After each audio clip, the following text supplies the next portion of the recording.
तो आप सभी लोगों का वंदना जीएस क्लासेस के ऑनलाइन सेगमेंट में आप लोगों का बहुत बहुत स्वागत है। तो चलिए शुरू करते हैं आज का करंट अफेयर्स। तो इस समय सुबह के 10 बज चुके हैं और आप सभी लोगों के बीच करंट अफेयर्स का सेक्शन लेके आए। तो चलिए हो जाइए कॉपी और कलम लेके तैयार, क्योंकि अब आपको करनी है एक बड़े युद्ध की तैयारी। तो चलिए शुरू करते हैं आज की करंट अफेयर्स। तो आज का जो पहला करंट अफेयर्स है वो है यस बैंक ने बीएसई के साथ मिलकर छोटे व्यवसायी साथियों को सशक्त बनाने के लिए जागरूकता कार्यक्रम जारी किया है। तो जैसा कि आपको बताते चले कि यस बैंक ने जागरूकता और ज्ञान साझाकरण कार्यक्रमों के माध्यम से एमएसएमई सेगमेंट को सशक्त बनाने के लिए बॉम्बे स्टॉक एक्सचेंज के साथ एक समझौता यानी ज्ञापन पर हस्ताक्षर किया है। तो इसके बारे में आपको बताते चले कि इस समझौता ज्ञापन के तहत बीएसई और यस बैंक दोनों ने बैंकिंग और वित्तीय समाधान प्रदान करने के अलावा एमएसएमई के लिए एक कंपनी के लिए निर्यात के लिए एक ज्ञान कार्यक्रम का आयोजित करेंगे। तो यह समझौता ज्ञापन और विकास से संबंधित सेवाओं और उद्योग विशिष्टों और संबंधित ज्ञान आधारित प्रदान करेगा। तो जैसा कि आपको बताते चले कि यस बैंक के जो सीईओ हैं वो है प्रशांत कुमार और इसका मुख्यालय जो है मुंबई में है। तो चलिए बढ़ते हैं अपने अगले करंट अफेयर्स की तरफ। तो एमनेस्टी इंटरनेशनल भारत में परिचालन को रोका है। तो विदेशी काला धन कानून पर नियमों को तोड़ने के लिए 10 सितंबर को भारत सरकार ने संगठन के बैंक खातों को फ्रीज करने के बाद एमनेस्टी इंटरनेशनल इंडिया ने देश में अपने परिचालन बैंकों को रोक दिया है और संगठन ने 100 से अधिक कर्मचारी सदस्यों को रखा है। भारत में अपने मानवाधिकार अभियानों और अनुसंधान कार्यों को भी बंद कर दिया है। तो भारत के सरकार के जो अनुसार एमनेस्टी इंटरनेशनल को विदेशी से धन प्राप्त हो रहा है, जिससे सरकार ने विदेशी अंशदान यानी अधिनियम 2010 के तहत प्रतिबंधित किया है। तो एमनेस्टी इंटरनेशनल का जो मुख्यालय है वो यूनाइटेड किंगडम के लंदन में है और इसके जो सेक्रेटरी जनरल हैं वो है कुमिन नायडू। तो चलिए बढ़ते हैं अपने अगले करंट अफेयर्स की तरफ। तो गुजरात सरकार ने जल क्षेत्र में डेनमार्क के साथ समझौता के ज्ञापन पर हस्ताक्षर किया है। तो गुजरात सरकार ने जल क्षेत्र में डेनमार्क के साथ 5 साल के समझौते ज्ञापन पर हस्ताक्षर किए हैं। राज्य सरकार के साथ गुजरात जल आपूर्ति और सीवरेज बोर्ड ने ऑनलाइन इंटरएक्टिव प्लेटफॉर्म के माध्यम से डेनिश जल फोरम के साथ समझौता के ज्ञापन पर हस्ताक्षर किया है। तो यह जो ज्ञापन है वो दो संगठनों के बीच प्रौद्योगिकी विनिमय, प्रशिक्षण, क्षमता निर्माण, ज्ञान विनिमय, जल आपूर्ति में सहयोग, अपशिष्ट जल उपचार, पुनः उपयोग और जल प्रबंधन में मदद करेगा। तो जैसा कि आपको बताते चले कि गुजरात के जो राज्यपाल है वो आचार्य देवव्रत हैं और इसके सीएम है जो वो विजय रूपाणी जी है। तो बढ़ते हैं अपने अगले करंट अफेयर्स की तरफ। तो इससे पहले आपको और एक बताते चले कि डेनिश वाटर के फोरम के जो अध्यक्ष है वो है हंस मार्टिन प्रिस मोलर और इसका जो हेडक्वार्टर है वो है डेनमार्क के होरोसोलम में। तो चलिए बढ़ते हैं अपने अगले करंट अफेयर्स की तरफ। तो एलिसा हिली ने T20 आई में एमएस धोनी का विकेट कीपिंग का रिकॉर्ड तोड़ दिया है। तो ऑस्ट्रेलियाई महिला क्रिकेटर और विकेट कीपर एलिसा हिली ने भारत के लिए 98 T20 इंटरनेशनल क्रिकेट में एमएस धोनी के 91 सबसे ज़्यादा आउट होने का रिकॉर्ड तोड़ दिया है। तो ये जो प्लेयर है ऑस्ट्रेलिया के लिए ब्रिस्बेन, क्वींसलैंड और एलन बॉर्डर फील्ड में 3 मैच को श्रृंखला के दूसरे T20 मैच में न्यूजीलैंड के खिलाफ मैच के दौरान हिली ने ऑस्ट्रेलिया के लिए 114 रन बनाए और उसके साथ सबसे छोटे प्रारूप में 92 रनों पर आउट होने के साथ ही ये रिकॉर्ड तोड़ दिया है। तो बढ़ते हैं अपने अगले करंट अफेयर्स की तरफ। तो बंगाल के पियरलेस सौरभ गांगुली को ब्रांड एम्बेसडर नियुक्त करता है। तो कोलकाता स्थित real estate developer Bengal Peerless housing development company limited ने पूर्व राष्ट्रीय क्रिकेट टीम के कप्तान और भारतीय क्रिकेट कंट्रोल के वर्तमान अध्यक्ष सौरभ गांगुली को ब्रांड एम्बेसडर नियुक्त किया गया है। वह बंगाल पियरलेस रेसिडेंशियल प्रोजेक्ट अविदिप्ता तो अधिनियम के तहत नेतृत्व करेंगे। तो चलिए हम इसी कड़ी में और आपको आगे ले चलते हैं करंट अफेयर्स के सेक्शन में। तो डॉक्टर हर्षवर्धन ने ग्रामीण विकास के लिए CISR टेक्नोलॉजी की शुरुआत की है। तो जी हाँ, बिल्कुल सही सुना आपने कि विज्ञान और प्रौद्योगिकी,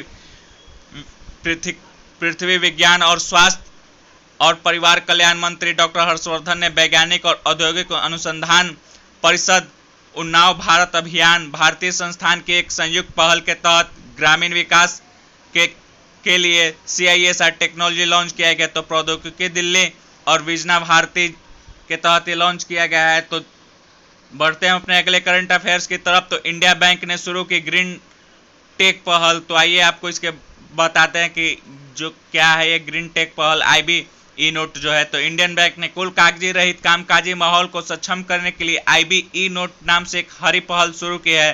तो यह उपकरण विभिन्न कार्यालयों द्वारा डिजिटल रूप से लगाए गए नोटों के प्रसंस्करण और ट्रैकिंग को सक्षम बनाता है। इस पहल के लिए बैंक ने माइक्रोसॉफ्ट ऑफिस की सुविधा में से एक शेयर पॉइंट को अनुकूलित किया है और बैंक ने अपने कर्मचारियों के लिए ई लर्निंग प्लेटफॉर्म गुरु इंड भी शुरू किया है। तो चलिए आपको इसके बारे में और बताते चले कि आईबी ई नोट डिजिटल परिवर्तन को बढ़ावा देने और सेवा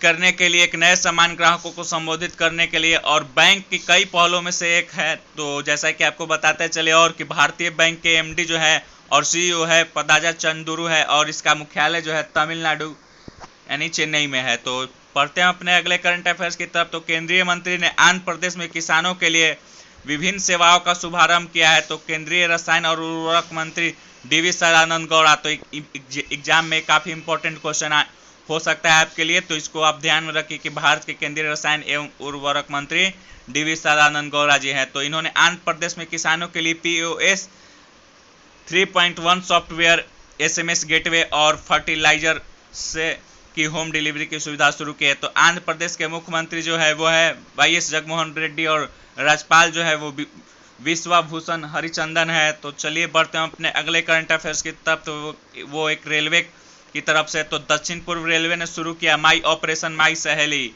तो आपको इसके बारे में बताते चलते हैं कि क्या है माई ऑपरेशन माई सहेली। तो दक्षिण पूर्व रेलवे ने परियोजना की शुरुआत की है माई ऑपरेशन माई सहेली, जो कि पूरी तरह से यात्रा के दौरान अपने गंतव्य स्थान तक जाने वाली महिला यात्रियों की सुरक्षा बढ़ाने के लिए जिस तरह से हमारे देश में जो घटनाएं बढ़ रही है महिलाओं के साथ, उसी के लिए माई ऑपरेशन माई सहेली को लॉन्च किया गया है। और अब जहां से ट्रेन खुलेगी और जहां तक ट्रेन है जिन महिलाओं को जाना है वहां तक उन महिलाओं को सुरक्षा प्रदान करने की नीति है। तो यह जो है 18 सितंबर 2020 के बाद से प्रोजेक्ट ऑपरेशन माई सहेली का जो पायलट संस्करण है वो 3 ट्रेनों में शुरू किया गया है ट्रायल के रूप में।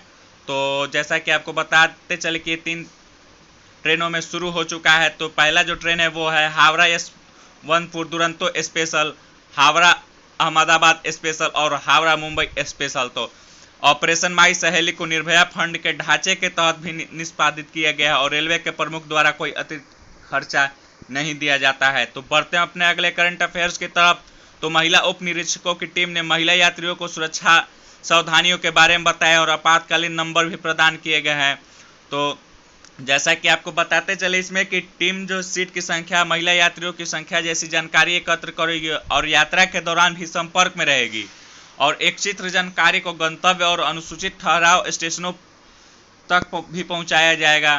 तो आपको इसके बारे में और थोड़ा सा बताते चले कि दक्षिण पूर्व रेलवे के जो महाप्रबंधक है वो है संजय कुमार मोहंती जी और दक्षिण पूर्व रेलवे का मुख्यालय जो है पश्चिम बंगाल के कोलकाता में। तो एग्जाम पॉइंट ऑफ व्यू से most of the important question है आपके एग्जाम के लिए, एनटीपीसी के लिए खास करके। तो चलिए बढ़ते हैं अपने अगले करंट अफेयर्स की तरफ। तो श्री थावरचंद गहलोत ने ASIIM की शुरुआत की है। तो केंद्रीय सामाजिक न्याय और अधिकारिता मंत्री श्री थावरचंद गहलोत ने अंबेडकर सामाजिक नवाचार उस्मायान मिशन को लॉन्च किया है। तो जैसा कि आपको बताते चले कि उच्च शिक्षा संस्थानों में अध्ययनरत एससी छात्रों के बीच नवाचार और उद्यम को बढ़ावा देने के लिए अनुसूचित जनजाति यानी एससी के लिए वेंचर कैपिटल फंड के तहत एक मिशन की शुरुआत की गई है। तो चलिए बढ़ते हैं अपने अगले करंट अफेयर्स की तरफ। तो किरण रिजिजू ने भारतीय खेल प्राधिकरण का नया लोगो लॉन्च किया गया है।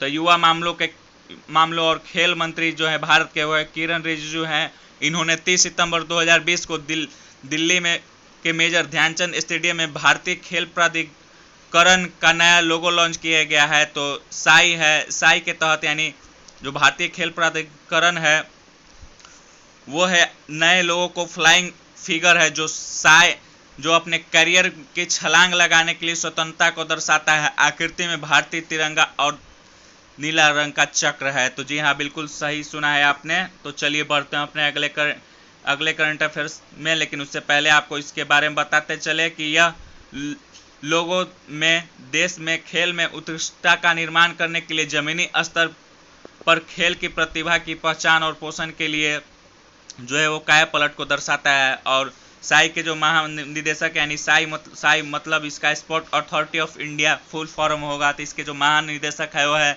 संदीप प्रधान है, और इसकी स्थापना जो हुई थी वो 1984 में हुई थी। तो चलिए बढ़ते हैं अपने अगले करंट अफेयर्स की तरफ। तो वृद्ध व्यक्तियों का अंतर्राष्ट्रीय दिवस है जो 1 अक्टूबर को मनाया जाता है।